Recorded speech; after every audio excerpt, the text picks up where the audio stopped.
الرحيم والصلاة والسلام على النبي الأمين. السلام عليكم ورحمة الله تعالى وبركاته. أزل في الأول. Merci, bonjour à tous, à toutes. Merci infiniment à l'université, au recteur et à toute son équipe, au vice-recteur qui nous a présenté ici, de nous avoir accueillis, de nous accueillir aujourd'hui à l'université d'Akli Mohamedou Hadj et qui nous permet de présenter nos travaux ici. Je suis l'éditeur également, je m'appelle Salim Laibi. Je suis de Bouira, j'ai grandi à Bouira. Je suis un produit de l'école algérienne, Bachir Ibrahimi, Cheikh Drias, lycée Mira. Bon, je suis un pur produit de l'école algérienne et je suis très très heureux d'être là aujourd'hui parmi vous. J'ai déjà fait une conférence à Betna, celle-ci c'est la deuxième, mais à Bouira c'est symbolique au pied du Djurdjura. Donc je remercie infiniment, je vous remercie d'être ici aussi nombreux, c'est très très important pour nous. Donc on va présenter les livres de M. Lotfi Hadjiat qui est philosophe, Les ennemis de l'humanité, A'da al-Insaniya. Puis ensuite je présenterai mon travail qui concerne une critique de la modernité que tout le monde désire et que tout le monde présente comme un système idéal et incriticable. On va vous prouver que ce n'est pas le cas, que la modernité c'est un grand mensonge et qu'elle est mortifère. C'est vraiment une maladie qui mène à la mort de l'humanité. Bien sûr, avec quelques nuances. Ensuite, le professeur Pierre Dortiguier présentera également un travail concernant la critique des intellectuels occidentaux de la modernité des 2 derniers siècles. C'est le sujet donc de ces 3 conférences qui portent le titre simple, la modernité, bilan, perspective. C'est-à-dire qu'au bout de 2 siècles de modernité, on peut faire un bilan sans que ça soit trop compliqué à faire. Il suffit de constater les faits et les résultats de cette modernité dans le quotidien, que ce soit l'économie, la finance, la politique, la santé, la société, les changements sociétaux, etc. On peut réfléchir calmement, doucement, tranquillement et se dire est-ce que c'est bien pour l'être humain ou est-ce que c'est pas bien. Voilà, et vous allez voir que c'est pas ce que l'on croit. Donc sans trop tarder, je vais laisser la parole. Alors moi, ma conférence, elle a été traduite parfaitement avec une vraie traduction professionnelle. Donc je remercie d'ailleurs ici le traducteur. Elle sera disponible certainement on va demander au webmaster du site de l'université en arabe de la mettre en PDF. Et si vous ne comprenez pas quoi que ce soit comme concept, comme idée, vous avez la possibilité, après nos interventions de 3/4 d'heure chacun, de poser des questions. Il y aura un débat, on pourra répondre, on est là pour répondre à vos questions. Et merci encore pour vous être déplacés et pour votre attention. Alors, j'aimerais d'abord remercier bien sûr l'université de nous avoir accueillis ici pour faire la conférence. Je suis très très heureux de faire ma première conférence en Algérie. Donc merci à tous de vous être déplacés pour venir nous écouter. Donc comme ça a été dit juste avant, la conférence d'aujourd'hui va porter sur la modernité. Donc son bilan et les perspectives possibles au-delà de cette modernité. On peut tout d'abord remarquer qu'au moment où cette modernité triomphe, par l'usure et par l'endettement, au moment où elle se mondialise, à marche forcée, à marche sanglante, eh bien, elle arrive pourtant au bout de ses contradictions, dans une crise terminale, une crise sociale, économique et politique, qui montre des signes d'effondrement de plus en plus manifestes. Alors, avant que tout s'effondre, dans un chaos final indescriptible, eh bien, nous sommes tous les 3 réunis, donc Salim, Pierre et moi-même, pour tenter de faire le bilan de cette modernité et de tracer quelques perspectives. Voilà. Donc, même si cette modernité est à l'agonie aujourd'hui, elle a pourtant encore des défenseurs obstinés. En effet, de plus en plus de voix s'élèvent en Occident pour dire que la modernité est en danger à cause de l'islam, en désignant l'islam comme l'ennemi de la modernité, et donc aussi l'ennemi de l'humanité, étant entendu que la modernité représente magnifiquement l'humanité. Et il désigne l'islam comme ennemi en prenant l'exemple du wahhabisme saoudien et toutes ses branches, donc talibans, takfiristes, etc. Alors, le wahhabisme, c'est cette lecture littéraliste du Coran qui considère que les prescriptions coraniques doivent être respectées à la lettre. Par exemple, pour le mois de Ramadan, le mois de Ramadan, donc il ne faut bien sûr pas manger ni boire tant qu'on peut distinguer un fil noir d'un fil blanc. Mais pour les Esquimaux, par exemple, ils doivent donc ne pas boire ni manger pendant plusieurs mois, non-stop, puisque chez eux, au pôle Nord, le jour dure 6 mois. Voilà. Donc, effectivement, ce littéralisme un peu stupide conduit à des situations complètement absurdes et cruelles.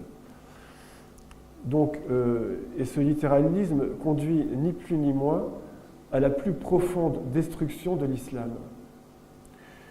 Et c'est malheureusement ce littéralisme wahhabite qui s'est répandu dans le monde musulman, surtout après 1979, avec les pétrodollars des Saouds et avec la complicité des américano-sionistes. Mais pour autant, est-il vrai que les ennemis de la modernité sont les ennemis de l'humanité? Il faudrait alors définir ce que l'on entend par modernité. On pourrait définir l'esprit de modernité en tant que conception de l'humanité et de l'histoire de l'humanité comme progrès, progrès sans limite, ou comme transgression morale, également sans limite, auquel s'oppose l'esprit de tradition, qui, lui, aspire aux vérités éternelles, à la Sophia Perennis, comme disait René Guénon, alors que l'esprit de modernité aspire, lui, à la puissance. Il n'aspire pas aux vérités éternelles, il aspire à la puissance, sans limite. La modernité se définit donc par la transgression, par le progrès des mœurs et progrès des sciences aussi. Mais progrès vers quoi, me direz-vous?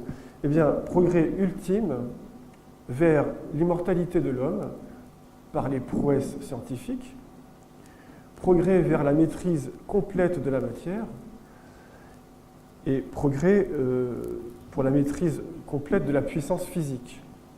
Et progrès enfin vers un pouvoir humain total, autonome, indépendant et sans limite aucune. Donc, un pouvoir qui ne doit rien et n'a de compte à rendre à personne ni à Dieu, et qui asservira fatalement la majorité. Telle est donc la modernité, comme on l'entend aujourd'hui. On pourrait croire que cette idéologie de la modernité est nouvelle, ou en tout cas récente. Mais en cherchant dans l'histoire biblique, on découvre que cette idéologie existait déjà au tout début de l'humanité, il y a près de 4000 ans, en la personne du roi Nemrod, descendant en droite ligne de Caïn, le fils aîné d'Adam et Ève, Caïn qui tua son frère cadet Abel. Alors effectivement, Nemrod, le roi Nemrod, en faisant construire la fameuse tour de Babel pour se prémunir contre un nouveau déluge, s'en était remis à la puissance humaine envers et contre la puissance divine. Nemrod fut le premier souverain et le premier tyran de l'humanité. Il voulait que les hommes l'adorent comme un dieu et qu'ils lui obéissent en s'en remettant à lui plutôt qu'à Dieu. Son avidité de puissance sans limite et son avidité d'immortalité faisait de lui un homme très moderne. Mais la question qui vient tout de suite à l'esprit, c'est: est-ce que cette modernité est un bien pour l'humanité ? Le modèle suprême des Occidentaux modernes, c'est donc Nemrod, incontestablement. Le roi Nemrod, qui était un ultra-libéral, qui, par la force, rassembla des hommes et les fit travailler pour construire la tour de Babel, la tour de l'orgueil, pour son profit, à lui. Nemrod fut aussi le fondateur de Babylone, la cité antique de Babylone. Au passage, je me permets de rappeler que selon Hérodote, le grand historien grec, 5e siècle avant Jésus-Christ, dans son livre L'Enquête, il dit que toute femme née à Babylone avait obligation, au moins une fois dans sa vie, de se prostituer. Ça aussi, c'est très moderne. Voilà. Donc, vous pourrez vérifier dans le livre d'Hérodote. Donc, tout comme Nemrod, l'homme moderne veut prendre la place de Dieu dans son avidité insatiable de puissance. Il faut préciser que la franc-maçonnerie considère Nemrod comme le premier franc-maçon. Cette franc-maçonnerie se revendique d'ailleurs elle-même, aujourd'hui, comme l'incarnation de la modernité. Mais revenons un instant à Caïn. Donc Caïn, le fils aîné d'Adam et Ève. Donc Caïn, c'est l'arrière-arrière-arrière-grand-père de Nemrod. Voilà. Caïn, c'est un ultra-capitaliste, très moderne, lui aussi, car il élimine la concurrence en tuant son frère Abel. Caïn, c'est un ultra-moderne, car il transgresse radicalement la morale divine. En tuant son frère, il affirme sa négation de Dieu et de l'homme. De Dieu en transgressant les lois divines et de l'homme en tuant son frère. En procédant de Nemrod et surtout de Caïn, la modernité occidentale est clairement une logique de mort, de destruction. Destruction de l'environnement, des êtres vivants et des êtres humains. Caïn et Nemrod auraient certainement fait la joie de Pierre Gattaz, le président du patronat français. En outre, cette modernité, même quand elle critique la marchandisation du capitalisme, eh bien, elle persiste encore dans la négation de Dieu, en faisant comme Théodore Adorno, un philosophe israélite anticapitaliste de l'école de Francfort, en faisant de la négation l'essence de l'homme et en déployant cette essence dans une multiplicité de déviances et de monstruosités qui vont toutes réclamer une reconnaissance. La modernité issue de Caïn, c'est donc une dialectique négative radicale qui refuse obstinément l'unité avec le tout, avec Dieu, qui refuse tout chemin vers l'absolu, qui refuse, par exemple, l'Aufhebung de Hegel, c'est-à-dire le chemin dialectique vers l'absolu. Cette modernité caïnite, donc de Caïn, cette modernité caïnite, c'est donc l'éloge de la négation, de la négativité, qui mène tout droit au nihilisme le plus destructeur. Théodore Adorno a d'ailleurs écrit un livre, son principal livre, qui s'intitule « Dialectique négative ». Pour Adorno, l'émancipation humaine doit passer par la reconnaissance mutuelle des différences, si monstrueuses soient-elles. Et en cela, selon moi, il procède directement de Caïn, qui, lui aussi, voulait être reconnu dans son orgueil monstrueux et finalement meurtrier. Caïn présente à Dieu finalement les fruits de son orgueil. Quand il présente les fruits de sa récolte, en fait, en réalité, il présente les fruits de son orgueil. Et Dieu refuse évidemment cette offrande orgueilleuse, car Dieu ne reconnaît pas l'orgueil. Il y a donc dans cette quête de la reconnaissance obstinée une filiation idéologique entre Adorno et Caïn, comme il y a un lien insoupçonné entre le personnage de Caïn et le personnage d'Israël. Un lien que l'on trouve dans le Coran, donc sourate 17, verset 5, et que je vous laisse découvrir dans mon livre. Donc, cependant, Caïn n'est pas le modèle suprême de la négation de Dieu, puisque ce modèle, c'est évidemment Satan. Et il y a un lien plus fort qu'on ne le croit entre Caïn et Satan. Un lien qui nous est d'ailleurs révélé dans le Zohar, le livre majeur de la Kabbale juive, et qui nous est révélé également dans l'Évangile, Jean et Matthieu, et aussi dans le Coran, sourate 18, verset 50. Donc vous verrez tous les détails dans mon livre. Donc finalement, ce personnage de Satan, donc c'est le modèle suprême de la transgression, de la rébellion contre Dieu et de l'avidité de puissance. Finalement, ce personnage, c'est le plus moderne des modernes. Et il est bel et bien l'ennemi numéro 1 de l'humanité, puisque dès le départ, il entraîne Caïn à l'assassinat d'Abel. Donc il entraîne au meurtre de l'homme, dès le départ. Dès le départ, il entraîne l'humanité dans une logique de mort. Comme je vous le disais juste avant, les textes m'ont fait découvrir un lien insoupçonné entre le personnage de Caïn, le personnage d'Israël et le personnage de Satan. C'est ce lien qui m'a permis de mieux comprendre certaines déclarations de l'Israélite Jacques Attali.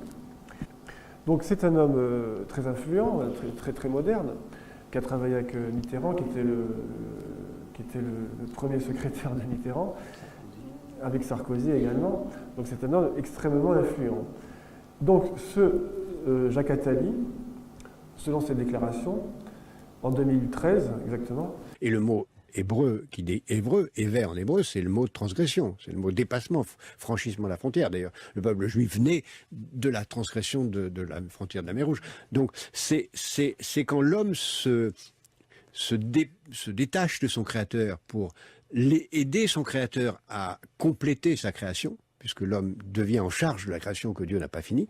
Donc dans la transgression qui commence avec évidemment la rupture avec le paradis, enfin le péché, le soi-disant péché, qui est la naissance de l'être humain. L'homme naît dans sa transgression. Et le peuple juif va être l'avant-garde de cette transgression. Et la transgression, elle se résume très bien à une phrase qui est dans l'Ecclésiaste, qu'on répète tout le temps, il n'y a rien de nouveau sous le soleil. Alors, beaucoup de penseurs juifs disent, attendez, mais c'est pas juif, ça n'a rien de nouveau sous le soleil, c'est la répétition qui est identique, et donc c'est la négation de ce que je viens de dire. Non, disent les autres, pas du tout ça. Il y a du nouveau au-dessus du soleil. Autrement dit, si on veut chercher du neuf, il faut sortir de la routine. Et c'est donc dans la transgression que se situe la flèche du temps, le progrès. Et ça, c'est typiquement juif. C'est-à-dire, c'est ça qui va faire de la pensée juive, qui va être repris par la pensée protestante, le moteur de l'avenir, c'est l'idée que l'homme ne doit pas se contenter de jouir de l'instant, mais chercher à explorer le monde. Il considère que la transgression est le moteur de la modernité et que la création divine est imparfaite et que c'est par la transgression de l'ordre divin que l'homme peut compléter, dit-il, la création imparfaite ou incomplète de Dieu. Et que les Israélites sont l'avant-garde de la transgression. Voilà. Donc, ces déclarations de Jacques Attali, vous pouvez les vérifier, c'est en 2013. C'était un interview avec Frédéric Tadei. Donc, ces déclarations très explicites, en tout cas maintenant, pour moi, elles sont explicites, après avoir étudié tout ça, Ces déclarations d'Athalie résument exactement la doctrine des Caïnites, donc les adorateurs de Caïn, ces Caïnites, qui constituaient une secte gnostique au IIe siècle après Jésus-Christ, dans le Moyen-Orient.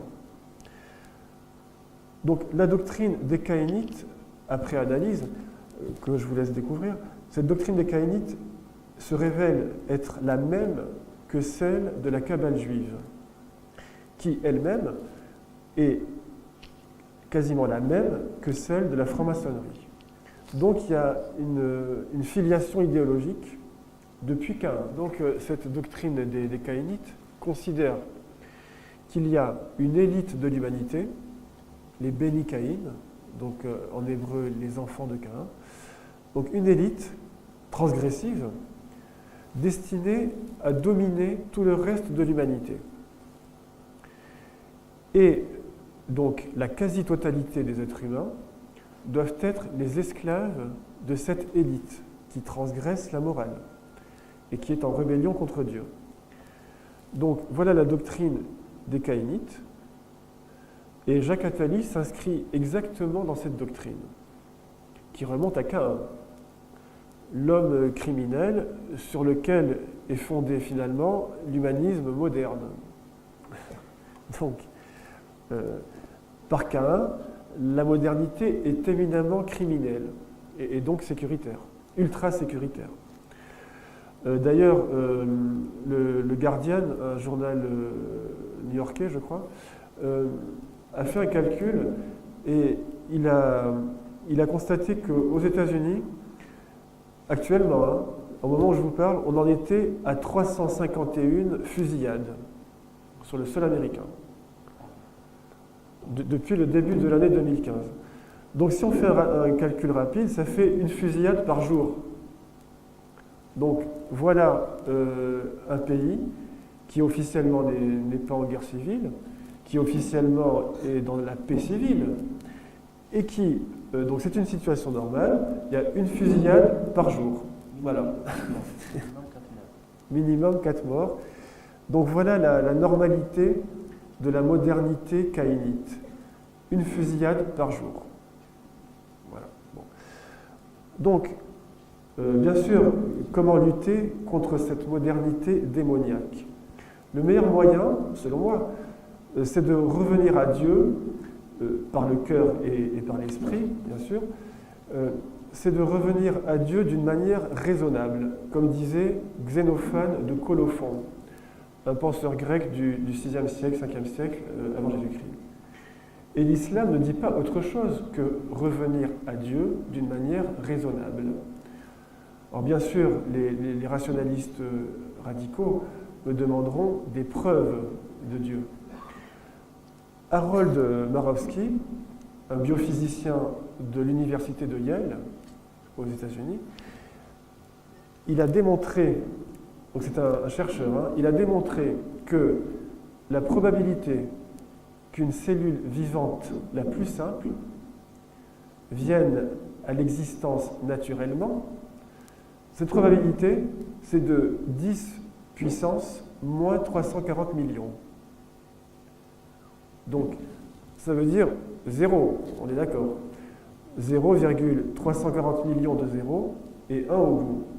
Donc ça, cette probabilité de 0, c'est le nombre de chances pour qu'une cellule vivante la plus simple arrive à l'existence, naturellement, par le fruit du hasard. Donc ça veut dire que si cette cellule arrive à l'existence, c'est qu'il y a autre chose, puisqu'elle arrive finalement à l'existence. Et ça démontre donc qu'il y a une intelligence supérieure qui préside à la création de toute forme de vie. Voilà, ça c'est la déduction la plus logique. Et cette intelligence supérieure qui crée et développe les formes de vie, on peut l'appeler le nous, comme Anaxagore, un philosophe grec de l'Antiquité. Effectivement, Anaxagore considérait que le nous, donc l'intellect supérieur, gouvernait le monde. Donc on est très proche de la conception de Dieu dans l'islam, c'est très très proche. Et à cette intelligence supérieure, créatrice de vie, s'opposent bien sûr les forces réactives mortifères, les forces démoniaques, les forces modernistes, précisément. Donc, pour peu qu'on veuille bien être de bonne foi, les preuves de Dieu existent, et je ne vous parle pas de l'aspect fractal de certaines formes de la nature, qui est aussi une preuve d'une intelligence supérieure, d'une intelligence divine.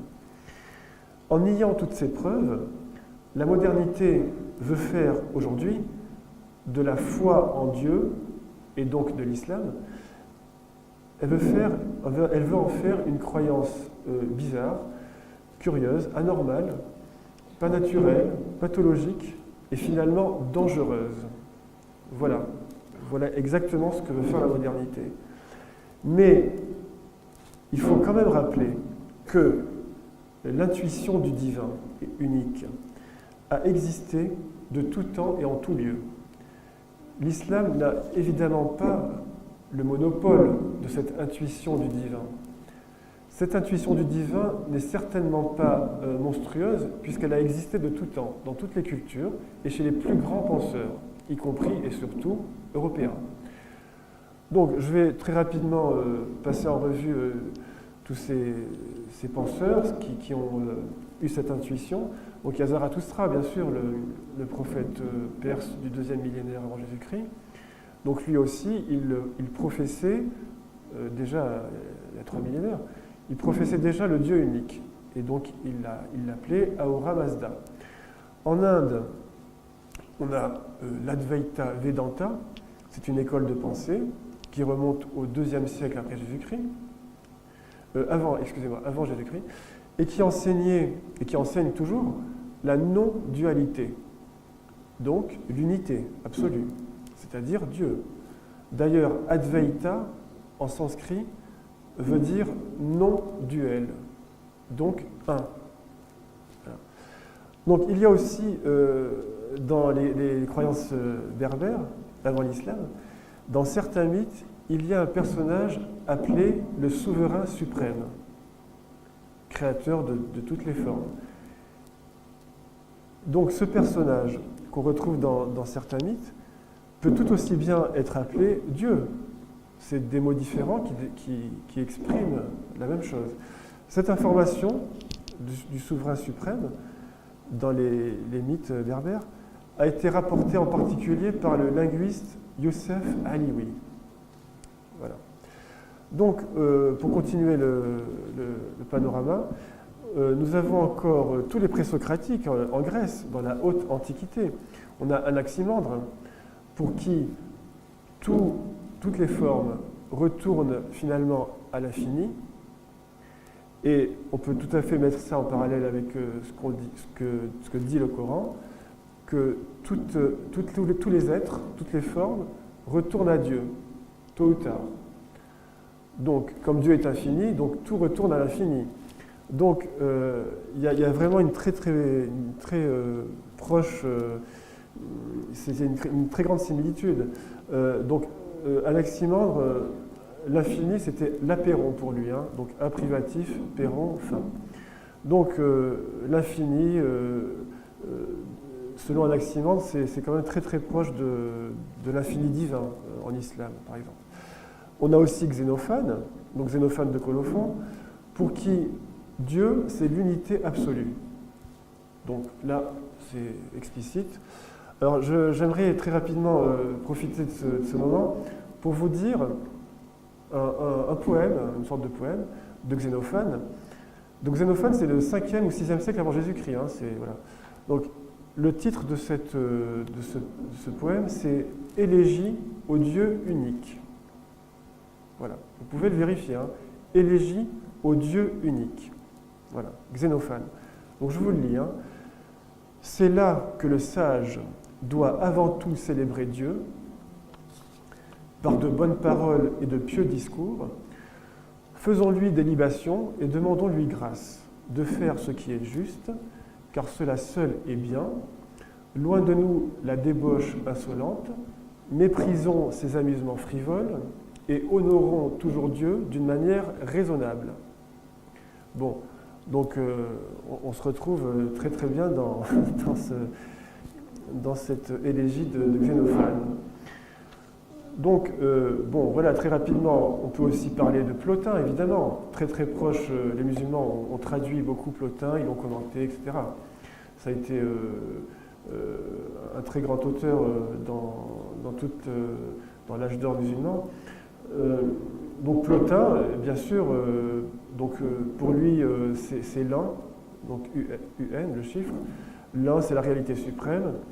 Donc, par l'usage de la raison et guidé par l'amour, et par l'amour du bien, on peut se rapprocher de l'un.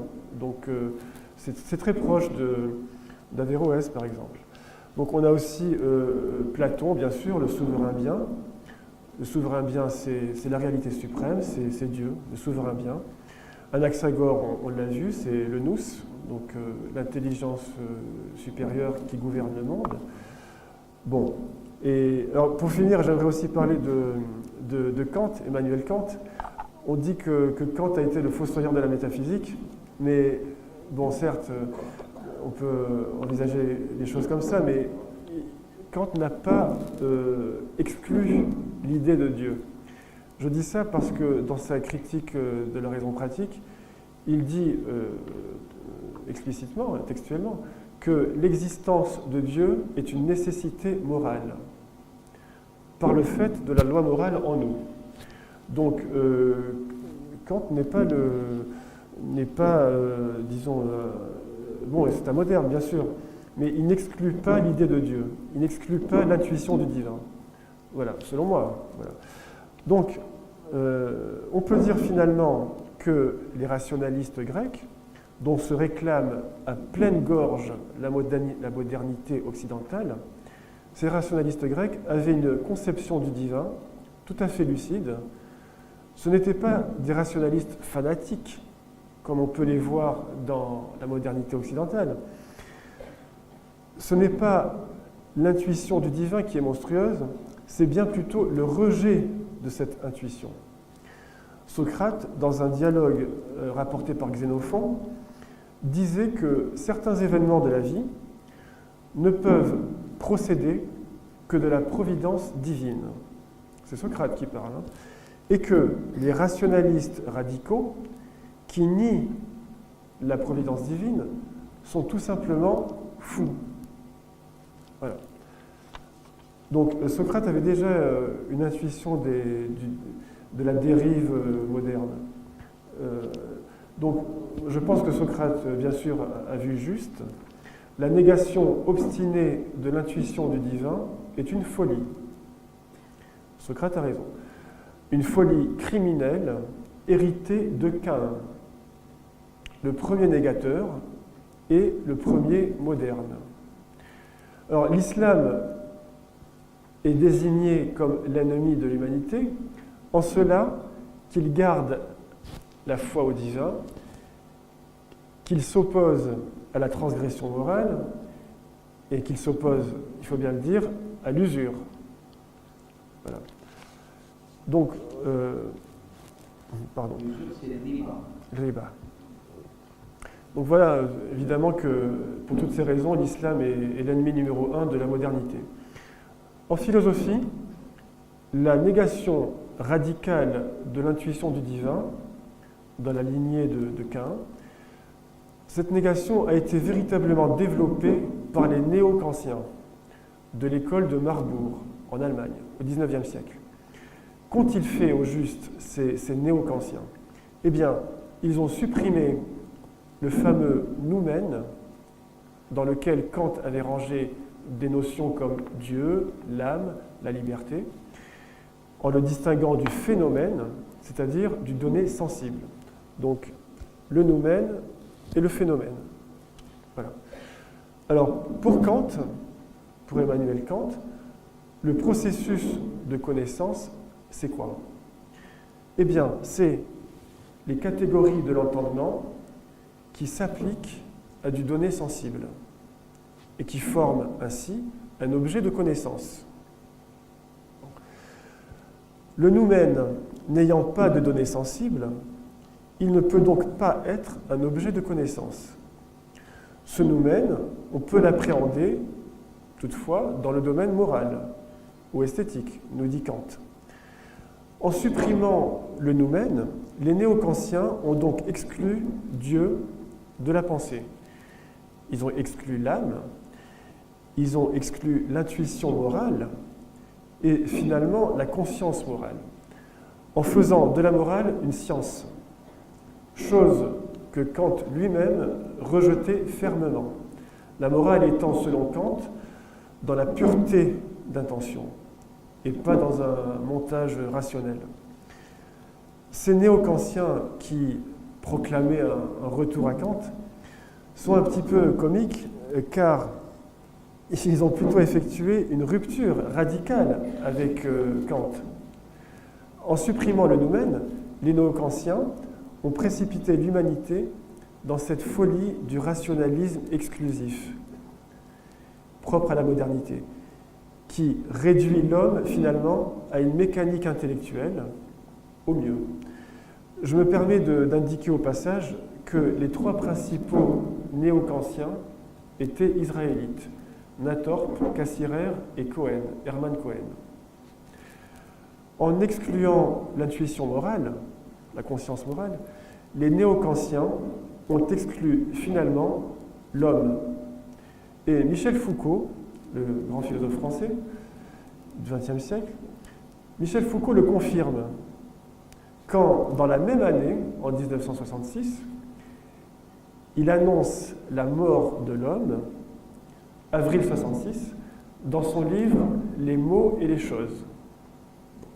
Et toujours dans la même année, il déclare, juillet 66, « Nous sommes tous des néo-kantiens ». Donc, tout ça est parfaitement cohérent. Et pour enfoncer le clou, Foucault écrivait, toujours dans les mots et les choses, que pour la pensée moderne, il n'y a pas de morale possible. Bon, donc c'est parfaitement explicite. Donc, dans sa folie aveugle, le rationalisme exclusif réduit le vivant à une causalité sans finalité, à une mécanique aveugle, très rentable pour une minorité, qui fait de nous des esclaves et toujours au profit d'Israël. Mais surtout, avec les neurosciences cognitives, ce rationalisme exclusif réduit la pensée elle-même à une mécanique intellectuelle aveugle et destructrice pour l'humanité et pour la nature. Cependant, ces neurosciences cognitives n'ont pas réussi jusqu'à aujourd'hui à réduire l'imagination à une explication rationnelle. L'imagination reste donc le dernier bastion, selon moi, pour lutter contre cette entreprise de destruction totale. Par la science moderne, l'homme est devenu une sorte de machine qui produit et qui consomme sans arrêt. Voilà, une mécanique aveugle. Aujourd'hui en France, tout le monde fête Noël, mais personne ne croit en Dieu. Donc c'est une modernité extraordinaire. Donc c'est produire, consommer, sans arrêt, aveuglément. Il ne s'agit pas tant de rejeter la raison que de lui assigner une finalité morale. Sans cette finalité, nous courons à la destruction totale. L'islam, l'esprit de l'islam, qui ne veut pas céder à cette folie destructrice, nous montre finalement qu'il n'est pas l'ennemi, mais bien l'ami de l'humanité. Les ennemis de l'humanité sont bel et bien les tenants du modernisme. Nous avons ainsi affaire à une inversion complète des vérités. L'ennemi passe pour l'ami et l'ami passe pour l'ennemi.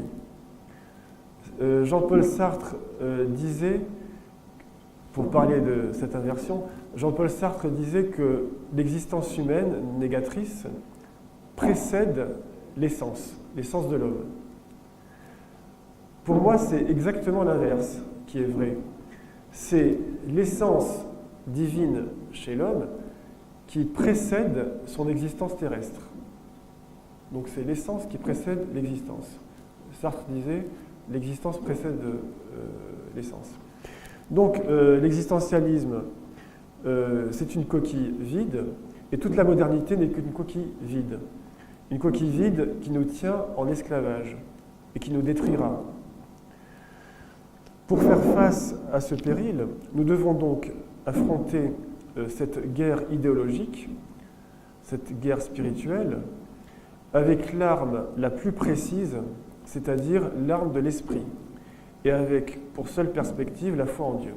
Merci beaucoup.